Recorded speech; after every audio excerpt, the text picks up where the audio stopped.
Hi Sherry, I'm Katherine Stutz, the Royal Frenchel trainer. And I just wanted to take a few minutes this morning to give you some tips on when you first bring your puppies home.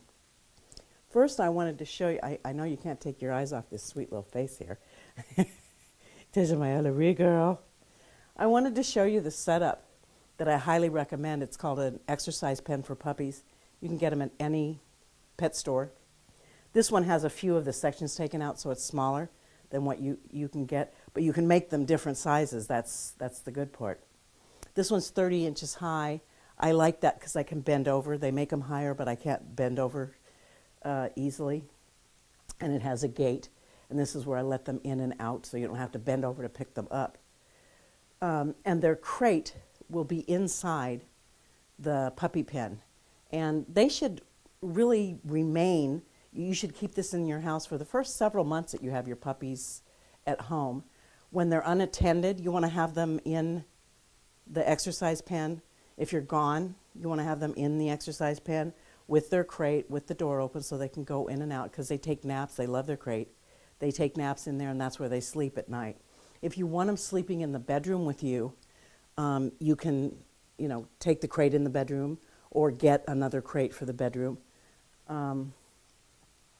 Your puppies are completely potty trained, and you're going to be emailed a potty schedule. Over time, you'll be able to eliminate some of those potty times because they're young right now. Their bladders are small, and they can't hold urine for a long time. But if you adhere to that schedule, you won't have any problems or any accidents. So what I do is when they're ready to go out, I open up the gate, I say, "Come on, the peeps," and I go over to my door, let them out. When they get outside, I say, "Go potty," and they'll squat and potty on command. So when you first bring your puppy home from the airport, the most important thing is you go right from the car to your designated potty spot, say, "Go potty," and wait for them to go potty. Then you can bring them in the house, but it's really important that they go straight to their potty spot so that they know where you want them to potty, because you don't want them pottying all over your backyard. They should have, maybe a 10 square foot, not square foot, a 10-foot diameter area where they potty. So the two commands you want to use is you open up the gate, say, "Come on, peeps," and they'll follow you to the door. Open up the door, let them out. When they're outside, say, "Go potty." Don't say "go potty." Don't say "go potty" inside. When you open up the gate, you don't want to say "let's go potty." That's just for when they're outside, because they will squat immediately and go potty. They've just been out, so I'm not, worried about using the potty word. So, my sweet Ella. These are two of the dearest, sweetest dogs that I have trained for Wendy. So they're potty trained. Now when you have them out during the day in the house, don't let them go into rooms where you can't see them. Like when I'm going to be doing some computer work, I take my computer into the living room, I let them out in the living room. I never leave them unattended because if they need to go potty, I want to be aware of when that's happening. When they play hard together, like when you let them out in your living room and throw a toy on the floor, there's going to be some serious play going on. You're going to absolutely have a ball watching them play together. But I would let them out every 15 to 20 minutes when they're playing that hard, because that exercises their bladder and they need to go more often. So again, from the living room, you just want to say, "Come on, peeps," head towards the door, let them out, say "go potty," and they'll run down, go potty, and run back up because they want to get back to the play. These two are so bonded. They are just absolutely precious, precious dogs together.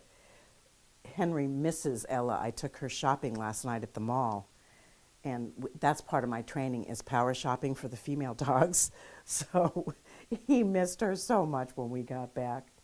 So the other thing is they're not allowed to jump up on their pen. And I'm going to entice them to do that so you can see how to correct them, because I wrote on the paper how to correct it, but I want you to actually see it. So I'm going to entice them to jump up here. Let me see my peeps. Let me see my peeps. See, they're not supposed to jump up. I can't walk out of the camera thing. Let me see my peeps. Where's my peeps? Let me see my peeps.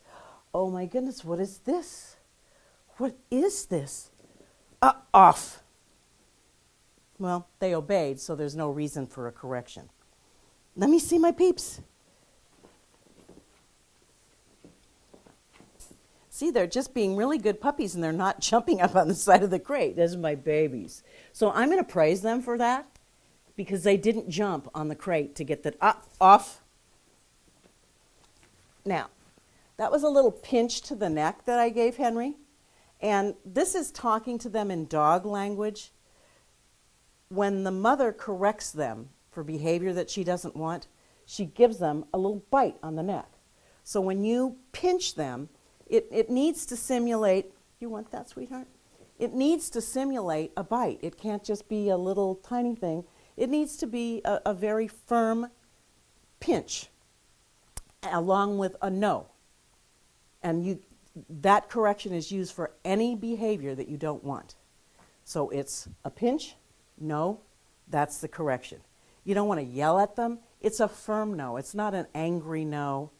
Of course, you never want to spank or hit your dog under any circumstances. They get what the bite is on the neck and the no.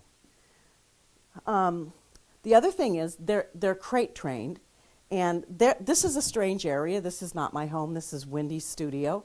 So you're going to get pretty much the same kind of reaction that you see here at home when you have the puppies with you, because it's going to be a new situation. So what I'm going to do is I'm going to take Ellaree, and I'm going to put her on the floor in front of the crate. I'm going to throw a toy or a treat. You can use food or a toy. I have a hoof here that might be in the crate. It is. So I'm going to put her, I don't throw her in the crate. The idea of training is the dog has to do the behavior. So I'm going to put her on the floor in front of the crate. I'm going to toss the toy in, and then I'm going to say crate. I know, that's a pretty interesting toy, but I have something here that I think you really like. I do. Ellaree, crate. And I don't slam the door behind her. I don't want her to feel like, captive or a prisoner or something. I let her settle in there, reach in, give her a little praise. This is my girl. This is my Ellaree girl. Because they love their crate. The crate is not a punishment. It's where they rest during the day. I always leave the crate door open during the day. And it's where they sleep at night. It's their safe place. It's like a den to them. Actually, this is the crate that they're going to be shipped in. So once she's settled in there, then I would close the door at the end of the evening, cover the crate for warmth. And I'm going to do the same thing with Henry now. Come here, sweetie. Henry, crate. Now, Ellaree's in there, so I didn't have to throw a toy in there for him. And I'm going to let him go in there and settle. Just my good boy. Give him some praise. They snuggle so sweetly together, Sherry. You're just going to absolutely get so much joy from watching them. And then close the crate at night. One of the things that I do when they're this young is I do what's called a vet check. So whenever I'm sitting and loving on the puppies on my bed or on the couch or on the floor, is I handle their paws, because that's going to happen at the vet. It's going to happen every time they get their nails trimmed, and dogs don't like their paws handled. So they have to get used to it. So I make it a good thing. I'm loving on them, and each paw I just handle, and then I just touch the nails lightly, because that's what's going to happen when they get trimmed. And I do that with each paw, and I do it every single time I'm with them and loving on them. And with their ears, I flip it back like the vet's going to do when he looks inside of the ears, and just put my finger in there so he's used to something going in there, and it's not going to be scary when he goes to the vet on both sides. And I do this with both dogs. The other thing I do, because it's a lifetime thing, periodically you're going to be giving your dog medication through a syringe or pills. And so I make medication a game. They love to take medication. What I do, I'm going to put you on the floor, Henry. Now, they just ate, so food is not high on their priority list right now. But I take the syringe, I put the medication in the syringe, whatever it is, and then I get baby food, chicken baby food. Dip the end of the syringe in. Look what I got for my Henry. Look what I got. I let him smell the chicken. Nummy, oh yeah. And then they open their mouth, start licking the chicken, and I squirt the medicine in. That's for my Henry. That's what that is. That's for my Henry, because he is so sweet. He's my sweet boy. Oh, Ellaree is scratching. She's inside the crate. She's scratching to come out to get her chicken. So medication will always be easy. If it's a pill, you can just take the lid of the baby jar, put a little bit of chicken in there, put the pill in there, and let them lick it. They'll lick it right up, and they will love medication time. So this is my Henry boy. The other thing is puppies, when they play, use their teeth. This is completely natural. They use their teeth on each other. You'll see these two doing it. They bite each other's ears. They bite each other's necks. They bite. Biting a human being, even in play, using teeth in any way is completely unacceptable. So now he's pretty sleepy because he ate and everything, so I doubt whether I can get him to use teeth, but I'm going to try. Let me see my boy. Let me see my boy. Is that my boy? That my boy? Let me see my boy. Huh? That my boy? He's just too tired to play. It's nap time. When they use teeth, that's when you really want to use the correction, which is a pinch on the neck and a very firm staccato no. Anytime they use teeth, because as they grow older, if they think that they can play with a human like they play with a puppy, this isn't going to be good if you have kids or grandkids or neighbor kids coming over. And it's also not comfortable for an adult human to have a dog using teeth during play. So no teeth, and they know this, but they will still periodically get excited and use teeth. So you always want to correct that.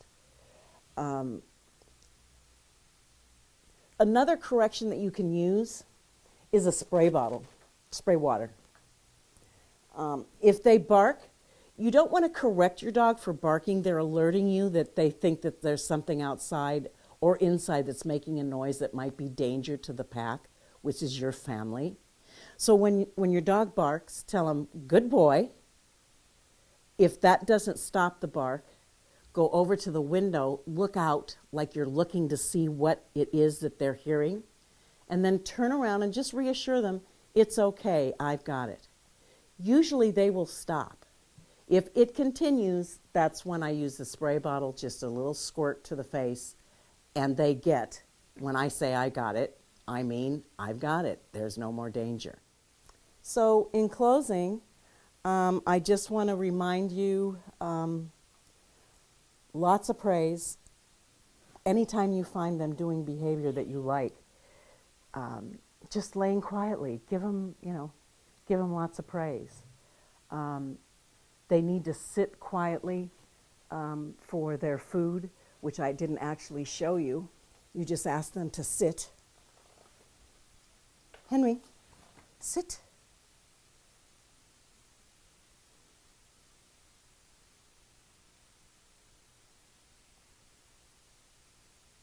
You had to think about it for a minute.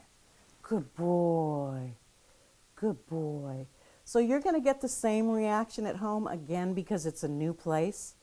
Once they get familiar with your home, you'll tell him to sit and he'll sit immediately. They need to sit quietly before I put the food down. They can't be jumping around and be all excited. And Ellaree also sits on command. Henry is going to be traveling with a pheromone collar. It'll be a blue collar. And this simulates the pheromones that a mother dog gives off when she's, oops, come here, sweetie, when she's trying to calm her puppies. And it's great for traveling.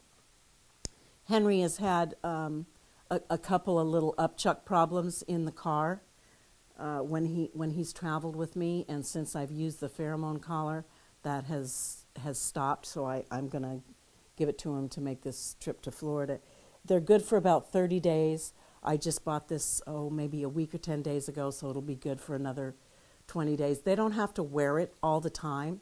About a half an hour before you leave the house, put it on him. Keep it on him while he's traveling, and then when you get home, you can take it off.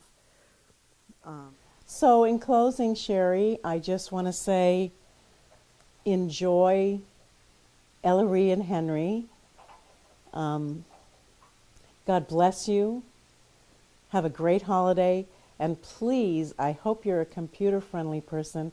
Put some pics up of your puppies on the Royal Frenchel site so I can see how they're doing as they grow and mature. Bye-bye.